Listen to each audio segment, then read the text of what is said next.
Welcome back to my YouTube channel Varsha nursing classes. आज का हमारा टॉपिक है डिस्निया। आप लोगों को पता होगा डिस्निया माने क्या होता है। डिस्निया माने होता है हमारे गले में या फिर हमें ब्रीदिंग प्रॉब्लम होना, सांस लेने में दिक्कत होना, हम उसको क्या बोलेंगे, डिस्निया। मेडिकल टर्म्स में बोलते हैं डिस्निया। ठीक है, आज हम इस वीडियो में इसके बारे में पढ़ेंगे, इसके क्या कारण है, इसके क्या मैनेजमेंट है, क्या साइन एंड सिम्टम्स हमें इसको देखने को मिलते हैं, ये सारी चीज़ हम इस वीडियो में देखेंगे। तो सबसे पहले हम यहाँ जाते हैं डिस्निया की डेफिनेशन पे। डेफिनेशन मतलब क्या है डिस्निया, ठीक है। It means feeling of breathlessness और breathing difficulty due to respiratory और हार्ट डिजीज। इसका क्या है, ब्रीथलेसनेस मतलब हमें सांस नहीं आ पा रही है, ऐसी फीलिंग आ रही है, या फिर हमें सांस लेने में दिक्कत हो रही है, ब्रीदिंग डिफिकल्टी।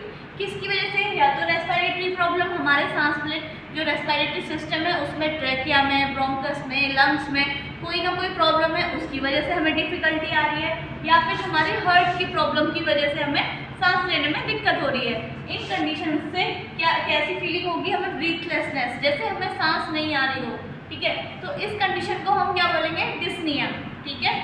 डिस्निया के कारण क्या है, किस कारणों से हमें ऐसी प्रॉब्लम देखनी पड़ती है या फेस करनी पड़ती है, वो क्या रीजंस है। सबसे पहले है अस्थमा। आपने देखा होगा काफ़ी पेशेंटों में अस्थमा की कंडीशन पाई जाती है, उनमें भी यही होता है। उनको क्या होता है, अस्थमा में उनको एलर्जिक रिएक्शन हो जाती है, किसी भी चीज़ से एलर्जी हो जाना, डस्ट हो या कोई भी फॉरेन पार्टिकल, कुछ ही किसी भी चीज़ से उनको एलर्जी हो जाती है और उनको क्या हो जाती है, दम सा घुटने लग जाता है। वो कौन सी कंडीशन होती है, हमारी अस्थमा की, मतलब सांस लेने में उनको कुछ ना कुछ प्रॉब्लम हो रही है, इस वजह से। दूसरा है निमोनिया। बहुत सी कंडीशंस में निमोनिया हो जाता है। निमोनिया क्या है, लंग डिसऑर्डर है, लंग में कोई ना कोई इन्फेक्शन हो जाता है किसी पार्ट में, उस कंडीशन को हम निमोनिया बोलते हैं, उसके कारण भी हमें सांस लेने में प्रॉब्लम होती है। नेक्स्ट है कोई भी लंग डिजीज, कोई भी लंग डिजीज हो सकती है, जैसे कि अभी हमने यहाँ देखा निमोनिया हो गया, न्यूमोथोरेक्स हो गया, पल्मोनरी एम्बोलिज्म हो गया, पल्मोनरी ब्रोंकियल कॉन्स्ट्रिक्शन हो गई। ये क्या है, लंग डिजीज है, लंग में, फेफड़ों में होने वाली डिजीज। किसी भी रीजन से, या तो कोई फॉरेन बॉडी हमारे लंग में फंस गई है या गलती से चली गई है, उस कारण से हमें सांस लेने में प्रॉब्लम हो सकती है, या फिर कोई भी जो एम्बोलिज्म है, एयर पास हो गई है, अगर हम जो ड्रिप लगाते हैं उसमें अगर एयर चली जाती है इंजेक्शन के थ्रू, ड्रिप के थ्रू, तो वो क्या कॉज करती है, पल्मोनरी एम्बोलिज्म कॉज करती है, जिसकी वजह से क्या हो जाता है, ऑब्स्ट्रक्शन हो जाता है, रुकावट आ जाती है और हमारा ब्लड फ्लो नहीं हो पाता है। तो वो चीज़ है। दूसरा है पल्मोनरी ब्रोंकियल कॉन्स्ट्रिक्शन। पल्मोनरी मतलब लंग्स के अंदर जो ब्रोंकाई या ब्रोंकस होते हैं वो कॉन्स्ट्रिक्ट हो जाते हैं, सिकुड़ जाते हैं, जिसकी वजह से उनमें जो एक्सचेंज है गैसेस का वो सही तरीके से नहीं हो पाता है। उसके बाद हमें क्या होती है, सांस लेने में प्रॉब्लम होती है। ये सारी कंडीशन है। नेक्स्ट है सीओपीडी। सीओपीडी की फुल फॉर्म क्या है, सबसे पहले ये बहुत इंपॉर्टेंट डिजीज है, क्रोनिक ऑब्स्ट्रक्टिव पल्मोनरी डिजीज। इस नाम से ही आप समझेंगे, क्रोनिक मतलब बहुत लंबे समय से चलने वाली दिक्कत है, ऑब्स्ट्रक्टिव मतलब कुछ ना कुछ रुकावट पैदा हुई है, पल्मोनरी मतलब लंग्स, लंग्स की कोई ऐसी डिसीज है जिसमें ऑब्स्ट्रक्शन आ रहा है, रुकावट आ रहा है बहुत समय तक, लेकिन उसकी वजह से क्या हो रही है, हमें सांस में प्रॉब्लम हो रही है। बहुत सारी इसमें कंडीशंस हमें देखने को मिलती है। नेक्स्ट आ जाते हैं साइकोजेनिक कॉजेज। साइकोजेनिक मतलब हम अपने दिमाग में बैठा लेते हैं कि हमें सांस लेने में प्रॉब्लम हो रही है, लेकिन प्रॉब्लम कुछ नहीं होती है, सिर्फ हम अपनी मेंटलिटी बना लेते हैं कि हमें कुछ ना कुछ दिक्कत है। ये होते हैं सारे कॉजेज, ठीक है। ये तो हमें पता चल गया कि किस कारणों से हमें ऐसी कंडीशंस देखने को मिल रही है। अब नेक्स्ट आ जाते हैं क्लिनिकल मैनिफेस्टेशन।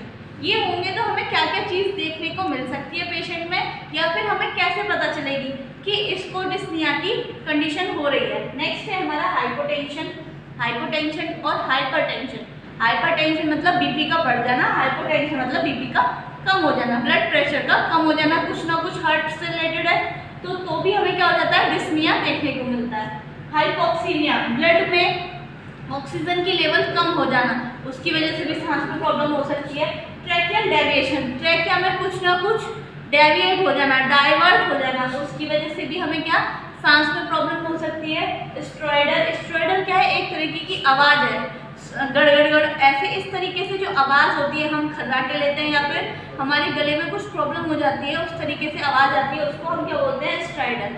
उससे हमें पता कर सकते हैं कि हमें सांस लेने में कुछ ना कुछ प्रॉब्लम है, या इसमें कुछ ना कुछ लंग डिजीज है, कोई ना कोई तो प्रॉब्लम है, अगर ये हमें साउंड सुनने को मिल रही है।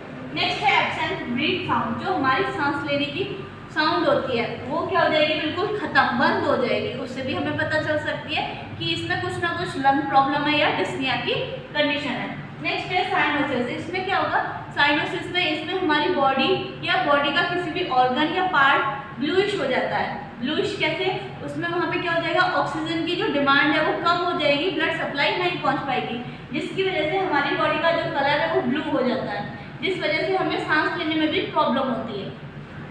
ठीक है, ये हो गई क्या, क्लिनिकल मैनिफेस्टेशन। नेक्स्ट आ जाता है मैनेजमेंट। अगर ये कंडीशन हमें देखने को मिलती है तो उस कंडीशन में हम उसका क्या मैनेजमेंट कर सकते हैं, क्या चीज़ बता सकते हैं, क्या प्रेफर कर सकते हैं वो चीज़।